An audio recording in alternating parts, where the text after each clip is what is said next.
If you don't know your audience, your target audience, what do they like to hear? Kalekye Mumo's journey into digital storytelling began by accident. After years in mainstream media, she received several messages and questions about her personal story on weight loss. So, instead of responding one by one, she switched on her camera and started her YouTube channel. My journey into podcasting was kind of an accident, or let me say, as a default place to find a way to give people my story. Specifically after my weight loss journey, it became so difficult to answer all the DMs, all the comments, all asking, what did you do, this, that.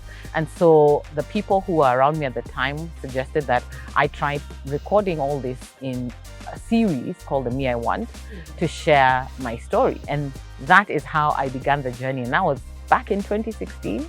And so that's how I began. And now I am in my third podcast. So it's been a nice journey. What began as a way to reach more people became something deeper. I think the reception was good because the desire for people to get a quick solution to weight loss is too high. And so their views were amazing.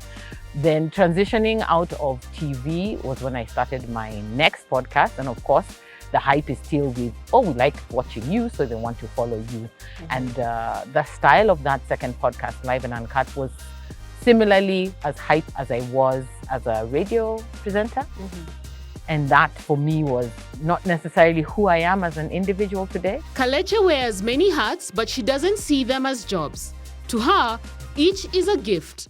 And we can get back yesterday, but we young right now. A different way to use her voice, her experiences, and her purpose. For her, work is not a burden, but an extension of who she is. I don't call them jobs. I call them things I love to do.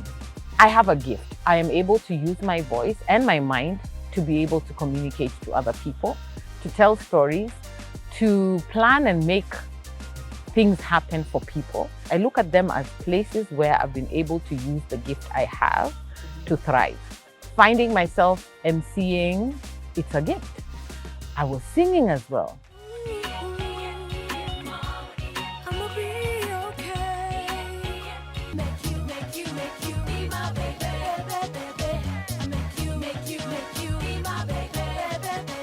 And so I was using my gifts. And so the desire to be on air was to talk to people, to be able to engage with people. I'm a great listener, and that I knew I was good at.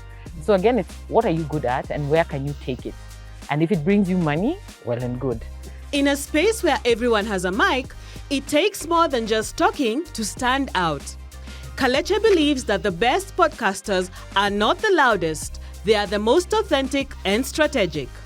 This is not just a skill, but a gift. One of the skills that I think is greatly left out is the fact that you need to be a safe space.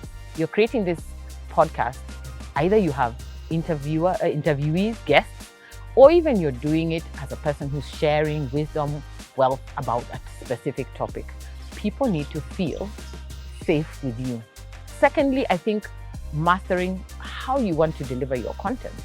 You may have some great topic, but you don't have the structure to make that come out in a way that will make people feel safe and drawn to you. Every career has a first. First job, first paycheck, first taste of independence. For Kalekye, she started her career as a receptionist. My first paycheck was 11,000. And I went and I brought a twin deck cassette radio player. So that was 9,000 of the 11,000. I was satisfied. I was very happy with myself. From spending habits to saving long term, her journey was not one without mistakes. However, every misstep became a lesson. I think money mistakes have been getting into wrong partnerships, going and investing in a business that you're not passionate about because it looks like something that could work because your friend said it can work. As the digital space expands, so does the art of podcasting. This isn't just the future of media, but the future of storytelling. Her recommendation?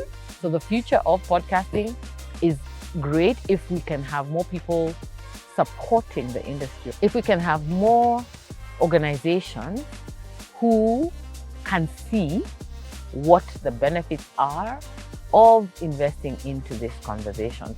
A lot of them don't want to spend money on podcasting. If I put out a podcast today that is branded by your organization, it's there for life.